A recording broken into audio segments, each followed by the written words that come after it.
Game bitcoin channel subscribe करिए और bell icon दबाइए लेटेस्ट क्रिप्टो अपडेट्स के लिए। नमस्कार दोस्तों, स्वागत है आपका गेम बिटकॉइन चैनल पे। और दोस्तों इस वीडियो में हम कवर करेंगे स्कैटर का इंस्टॉल। दोस्तों लगभग 2 महीने पहले मैंने आपको एक सिंपल यूएस वॉलेट के बारे में बताया था, जिसमें मैंने कवर किया था कि आप एयर ड्रॉप्स कैसे क्लेम कर सकते हैं, एक्सप्लोरर क्या है, ट्रेडिंग कैसे कर सकते हैं यूएस डेक्स के ऊपर। ये सब कुछ मैंने इस वीडियो में एक्सप्लेन किया था। तो अगर आपने एक सिंपली यूएस का वॉलेट यूज़ करना है, अपने प्रोटेक्ट करने हैं फंड्स यूएस के, प्राइवेट की का एक्सेस लेना है, तो सिंपल यूएस आप इंस्टॉल कर सकते हैं। तो दोस्तों ये वीडियो का लिंक मैंने नीचे डिस्क्रिप्शन में दे दिया है, ये आप जाके देख सकते हैं। पर आज मैं डिस्कस करूंगा दोस्तों स्कैटर वॉलेट के बारे में। दोस्तों स्कैटर एक बहुत ही इंपॉर्टेंट वॉलेट है अगर आप ईओएस की डैप्स के साथ इंटीग्रेट करना चाहते हैं, इंटरैक्ट करना चाहते हैं, क्योंकि बिना स्कैटर के आप उनमें लॉगिन नहीं कर पाएंगे। अब दोस्तों डैप रेडार पे आप देख सकते हैं कि ईओएस की कितनी सारी डैप्स हैं और कितने यूजर्स हैं इसको यूज कर रहे हैं। तो सिर्फ इस लिस्ट के थ्रू ही जाके आप अंदाजा लगा सकते हैं कि ईओएस एक कितना बड़ा इकोसिस्टम बन चुका है। अब अगर इस इकोसिस्टम का आपको पार्ट बनना है तो आपके लिए स्कैटर इंस्टॉल करना बहुत जरूरी है। और साथ ही साथ इस वीडियो में मैं थोड़ा सा ब्रीफ में कवर करूंगा दोस्तों ईओएस डिविडेंड्स को। ईओएस डिविडेंड्स आप कैसे क्लेम कर सकते हैं स्कैटर के जरिए, बट इसके बारे में अलग से मैं डिटेल में भी वीडियो बनाऊंगा। पर पहले आप जान लीजिए कि आपको स्कैटर कैसे इंस्टॉल करना है और स्कैटर कैसे यूज करना है। तो दोस्तों लिंक मैंने नीचे डिस्क्रिप्शन में दे दिया है कि आपको कौन सी ऑफिशियल साइट है स्कैटर की जहां से आप डाउनलोड कर सकते हैं। ध्यान दोस्तों इस चीज़ का रखिए, क्योंकि एक वॉलेट है तो आप ऑफिशियल साइट से ही डाउनलोड करिए और किसी वेबसाइट से डाउनलोड मत करिए। तो वेबसाइट है get-scatter.com। यहाँ पे आप जाएंगे, ये उसका होम पेज है। आपको जाके करना है यहाँ पे डाउनलोड स्कैटर। और डाउनलोड जब आप क्लिक करेंगे तो आपको ऑप्शन दी जाएगी कि आपको कौन से प्लेटफॉर्म के लिए डाउनलोड करना है। अगर आपके पास मैक है तो मैक डाउनलोड कर लीजिए, लिनक्स है तो लिनक्स का कर सकते हैं, और नहीं तो विंडोज़ है तो विंडोज़ का डाउनलोड कर सकते हैं। तो आपको बस यहाँ पे क्लिक करना है, फाइल को डाउनलोड करना है और इंस्टॉल कर देना है। दोस्तों ध्यान रखिए ये मोबाइल पे नहीं चलेगा, अभी तक सिर्फ इसका डेस्कटॉप वर्जन ही है। तो अगर आपको डैप्स के साथ इंटीग्रेट करना है, डैप्स के साथ अगर आपको इंटरेक्ट करना है, तो आपका यहाँ पे डेस्कटॉप होना बहुत ज़रूरी है। अब स्कैटर का जो मोबाइल वर्जन है वो अंडर डेवलपमेंट है। अब जैसे ही वो बन के आ जाएगा मैं आपको ज़रूर अपडेट दे दूंगा, बट फिलहाल ये सिर्फ डेस्कटॉप्स के लिए ही है। अब दोस्तों स्कैटर डाउनलोड करके जब आप इंस्टॉल कर लेंगे तो सबसे पहला जो आपके पास स्क्रीन आएगा स्कैटर खोलते ही, वो होगा एक पासवर्ड सेटिंग का स्क्रीन। तो आपको सबसे पहला काम स्कैटर खोल के करना है वो है पासवर्ड एक सेट करना है। अगर आपके पास ऑलरेडी स्कैटर की कोई इंस्टॉलेशन थी, अगर आप बैकअप से रिस्टोर करना चाहते हैं तो आपको करना पड़ेगा I want to restore from backup. नहीं तो पहली बार अगर यूज़ कर रहे हैं तो आप यहाँ पे बस पासवर्ड सेट करेंगे और क्लिक करेंगे लेट्स गो पे। अब दोस्तों पासवर्ड सेट होते ही आपके सामने एक 12 वर्ड्स का फ्रेज आएगा। ये बहुत ही इंपॉर्टेंट है, इसका बैकअप लेके रखिए, क्योंकि अगर आपने इसको घुमा दिया और आपका जो वॉलेट है वो क्रैश हो गया या करप्ट हो गया तो आप अपने फंड्स रिस्टोर नहीं कर पाएंगे, क्योंकि एक वॉलेट है तो प्राइवेट की आपके हाथ में है। तो जो भी ये फ्रेज दिया होगा 12 वर्ड्स का, इसको ज़रूर संभाल के रखिए, क्योंकि इसकी ही मदद से आप अपने फंड्स रिस्टोर कर पाएंगे। तो एक बार इसका जब आप बैकअप ले लेंगे उसके बाद आपको क्लिक करना है यहाँ पे ओके पे, टर्म्स एंड कंडीशंस पे आपको एक्सेप्ट करना है। जो अगली ऑप्शन आपके पास आएगी ऑटोमेटिक बैकअप्स की, यानी कि आपकी जो स्कैटर की फाइल्स हैं उसको ऑटोमेटिकली एक बैकअप क्रिएट हो जाए, ताकि अगर कोई भी क्रैश हो आपके सिस्टम में तो आप उसको रिस्टोर कर पाएँ। तो उसके लिए आपको एक फ़ोल्डर चूज़ करना पड़ेगा। यहाँ पे क्लिक करेंगे चूज़ फ़ोल्डर पे, मैंने सेलेक्ट कर दिया यहाँ पे एक फ़ोल्डर, और उसके बाद आपके सामने एक स्क्रीन आ जाएगा ऐड कीज़ का। तो दोस्तों अब आपका बेसिक स्कैटर का इंस्टॉलेशन हो चुका है, बेसिक सेटअप हो चुका है। अब आपको बस ऐड करना है अपने ईओएस का अकाउंट।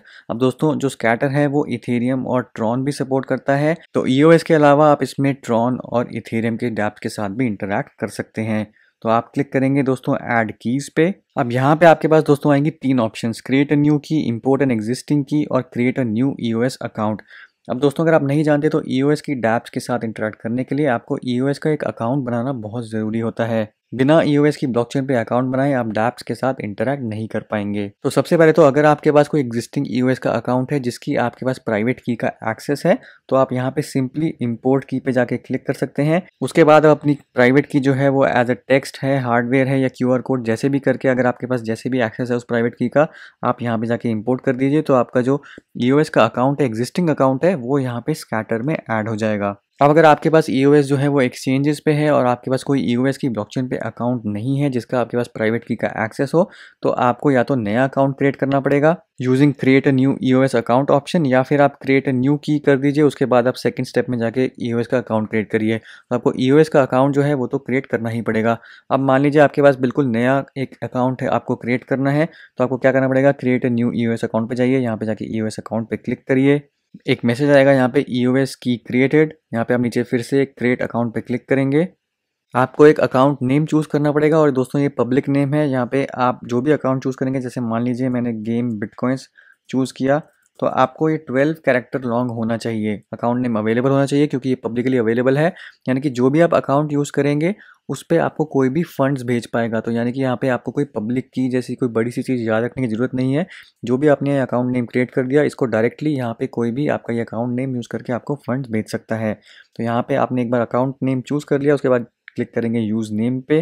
अब दोस्तों ये है जो स्टेप, वो सबसे इंपॉर्टेंट है। आपको अकाउंट क्रिएट करने के लिए 1.4286 यूएस लगेगा। अब ये जो दोस्तों अमाउंट है, ये आपके नए अकाउंट में पूरा का पूरा मूव हो जाएगा, पर इस अकाउंट को क्रिएट करने के लिए आपको ये इतना यूएस पहले ट्रांसफर करना पड़ेगा। अब मान लीजिए आपके पास ईओएस जो है वो एक्सचेंजेस पे है और आपको ईओएस की ब्लॉकचेन पे अकाउंट क्रिएट करना है, तो आपको ये स्टेप्स यहाँ पे फॉलो करने पड़ेंगे।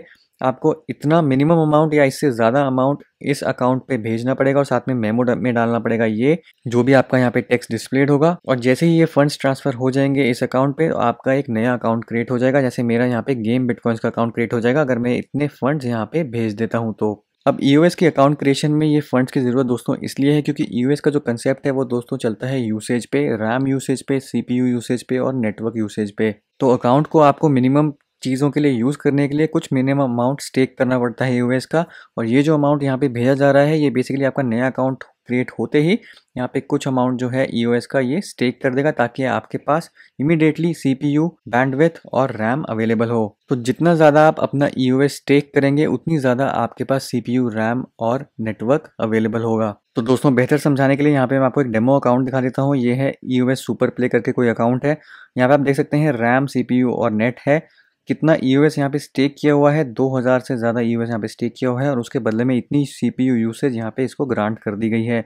तो मिनिमम से मिनिमम, क्योंकि आप एक ईओएस यहाँ पे स्टेक कर सकते हैं 0.5 सीपीयू में, 0.5 नेट में, तो उसके हिसाब से आपको सीपीयू और नेट यूसेज यहाँ पे मिल जाएगी। साथ ही साथ कुछ एलोकेट हो जाएगा रैम में, और ये सब रिसोर्सेज यूज़ करके आप किसी भी डैप के साथ इंटरेक्ट कर सकते हैं। अब जितने ज़्यादा आपके पास रिसोर्सेज होंगे उतनी ज़्यादा आप ट्रांजैक्शंस उस डैप के साथ एग्जीक्यूट कर पाएंगे। तो ये बेसिक फंडा है यहाँ पे ईओएस का। तो इसीलिए जब आप ईओएस का एक ब्लॉकचेन पे अकाउंट बनाते हैं तो आपसे कुछ ना कुछ ईओएस मांगे जाते हैं कि आप उनको स्टेक कर पाएँ और आपके पास ये बेसिक चीज़ें अवेलेबल हो, ताकि आप ईओएस की डैप्स के साथ इंटरैक्ट कर पाएँ। तो ये सब यहाँ पे सेंड करते ही आप यहाँ पे क्लिक कर देंगे क्रिएट अकाउंट पे। तो अगर आपके पास ऑलरेडी ईओएस पे कोई अकाउंट है तो आप सिंपली अपनी प्राइवेट की इंपोर्ट कर सकते हैं, और अगर आपके पास नहीं है तो आपको अकाउंट यहाँ पे क्रिएट करना पड़ेगा। जो तीसरी ऑप्शन है दोस्तों वो है यहाँ पे क्रिएट अ न्यू की। तो क्रिएट अ न्यू की पे जाके अगर आप क्लिक करेंगे तो आपको यहाँ पे एक ट्रॉन की, इथेरियम की और ईओएस की एक की यहाँ पे बना के दे देगा। बट ईओएस को यूज़ करने के लिए आपको ईओएस का एक एक्टिव अकाउंट यानी कि कोई ब्लॉकचेन पे अकाउंट लिंक करना पड़ेगा। तो जैसे यहाँ पे क्रिएट हो गई एक की, अब मैं जाऊँगा यहाँ पे जो मेन मेरी अकाउंट की डिटेल्स में, आप यहाँ पे जाके देख सकते हैं कि जो मैंने पहली ऑप्शन करी थी उससे कुछ की क्रिएट हो गई है और दूसरी ऑप्शन से भी एक की क्रिएट हो गई है। तो की में आप जाके देखेंगे तो यहाँ पे आपके सामने इथेरियम की और ट्रॉन की ऑलरेडी 2 कीज़ क्रिएटेड हैं। इसमें आपको कोई अकाउंट क्रिएट नहीं करना है, इसको एज इट इज़ आप यूज़ कर सकते हैं। पर अगर आपको यहाँ पे ईओएस भी यूज़ करना है तो आपको ईओएस का अकाउंट ऐड करना पड़ेगा। अब दोस्तों अकाउंट तो आप यहाँ पे किसी का भी लिंक कर सकते हैं, पर अगर आपको यूज़ करना है तो ऑब्वियसली उसकी आपके पास प्राइवेट की होनी चाहिए। डेमो के लिए मैं आपको यहाँ पे ये जो अकाउंट है ये एक लिंक करके दिखा देता हूँ कि ये लिंक के बाद कैसे स्कैटर काम करेगा। तो मैंने यहाँ पे डाल दिया इस अकाउंट का नाम और मैंने क्लिक कर दिया यहाँ पे ऐड। तो ये सिर्फ एक व्यू पर्पसेस के लिए अकाउंट है, यानी कि इससे मैं कुछ एक्शंस नहीं ले सकता, पर यहाँ पे सिर्फ व्यू कर सकता हूँ कि ये अकाउंट डैप्स के साथ कैसे इंटरेक्ट कर रहा है। तो ये मेरा अकाउंट है जो यहाँ पे लिंक हो गया। अब इसके बाद मैं स्कैटर को यूज़ कर सकता हूँ डैप के साथ। इसको हम कर देंगे मिनिमाइज, और अब हम देखते हैं कि स्कैटर का यूज़ कैसे होता है। तो दोस्तों उसके लिए मैं कोई भी एक डैप खोल लूँगा। तो यहाँ पे ईओएस डिविडेंड्स जो मैंने आपको बताया है, यहाँ पे कुछ गैम्बलिंग वेबसाइट्स हैं जहाँ पे आप जिनके टोकन्स आप खरीद सकते हैं, उनको स्टेक कर सकते हैं और आपको डिविडेंड में ईओएस मिलने लग जाएंगे। यानी कि आप डिविडेंड जो भी आप स्टेकिंग करेंगे उसके कॉरस्पॉन्डिंग आपको ईओएस में पेमेंट्स होंगी। तो इस वेबसाइट का लिंक भी मैं नीचे डिस्क्रिप्शन में दे देता हूँ, और इस वेबसाइट के ऊपर मैं अलग से एक वीडियो भी बना दूंगा एक्सप्लेन करने के लिए कि आप डिविडेंड्स वगैरह क्या फंडा है और ईओएस कैसे स्टेक होता है। पर यहाँ पे जो आपको लिस्ट दिखेगी, यहाँ पे आपको दिखा रहा है कि पिछले 24 घंटे में आप जितना भी अमाउंट स्टेक कर रहे हैं उसको आपको कितना रिटर्न मिल रहा है। तो आप देख सकते हैं कि 1.46% तक रिटर्न आ रहा है जितना भी आपने इस वेबसाइट का टोकन स्टेक करके रखा है। तो यहाँ पे मैं खोलता हूँ दोस्तों डाइस। अब यहाँ पे डाइस में जाएंगे और देखेंगे कि अगर मैं क्लिक करता हूँ, अगर मैं लिंक करता हूँ वो अकाउंट जो मैंने ऐड किया है स्कैटर में, उसका यहाँ पे कितना डिविडेंड जनरेट हो गया है अगर वो ये वेबसाइट यूज़ कर रहा है। तो डाइस का मैंने जो डैप है वो खोल दी। अब यहाँ पे मैं क्लिक करूँगा लॉगिन पे। लॉगिन पे क्लिक करते ही दोस्तों एक स्कैटर का लॉगिन प्रॉम्प्ट आ गया। यहाँ पे आप देख सकते हैं जो मैंने अकाउंट लिंक किया था वो डिस्प्ले हो रहा है और यहाँ पे मुझे सिर्फ सिंपली क्लिक करना है लॉगिन।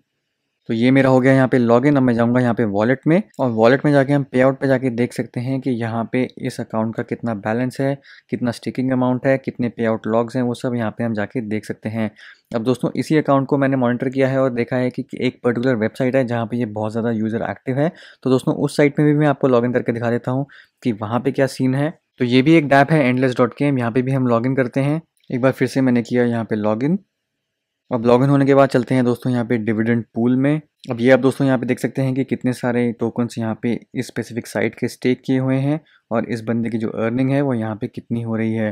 तो माय एस्टिमेटेड डिविडेंड टुडे दोस्तों 18 यूएस दोस्तों ये सिर्फ यहाँ पे टोकन स्टेक करने से कमा रहा है। और उसके अलावा यहाँ पे EBTC टोकन है और बहुत सारे ऐसे टोकन्स हैं जो सिर्फ यहाँ पे टोकन्स को स्टेक करने से कमाए जा रहे हैं। तो दोस्तों इसी तरीके से आप भी स्कैटर यूज़ करके डैप्स के साथ इंटरैक्ट कर सकते हैं और डैप्स जो ऐसी डैप्स हैं जिनमें स्टेकिंग तक कर सकते हैं। इसके बारे में जैसे मैंने आपको बताया कि मैं अलग से एक वीडियो भी बना दूंगा, बट ये है पूरा प्रोसेस स्कैटर इंस्टॉल करने का और स्कैटर को यूज़ करने का। तो दोस्तों उम्मीद करता हूँ ये वीडियो आपको पसंद आया होगा। वीडियो को ज़रूर लाइक करिए, शेयर करिए, चैनल को सब्सक्राइब करना मत भूलिए। मिलता हूँ मैं आपसे अगले वीडियो में, तब तक के लिए हैव अ सेफ इन्वेस्टमेंट।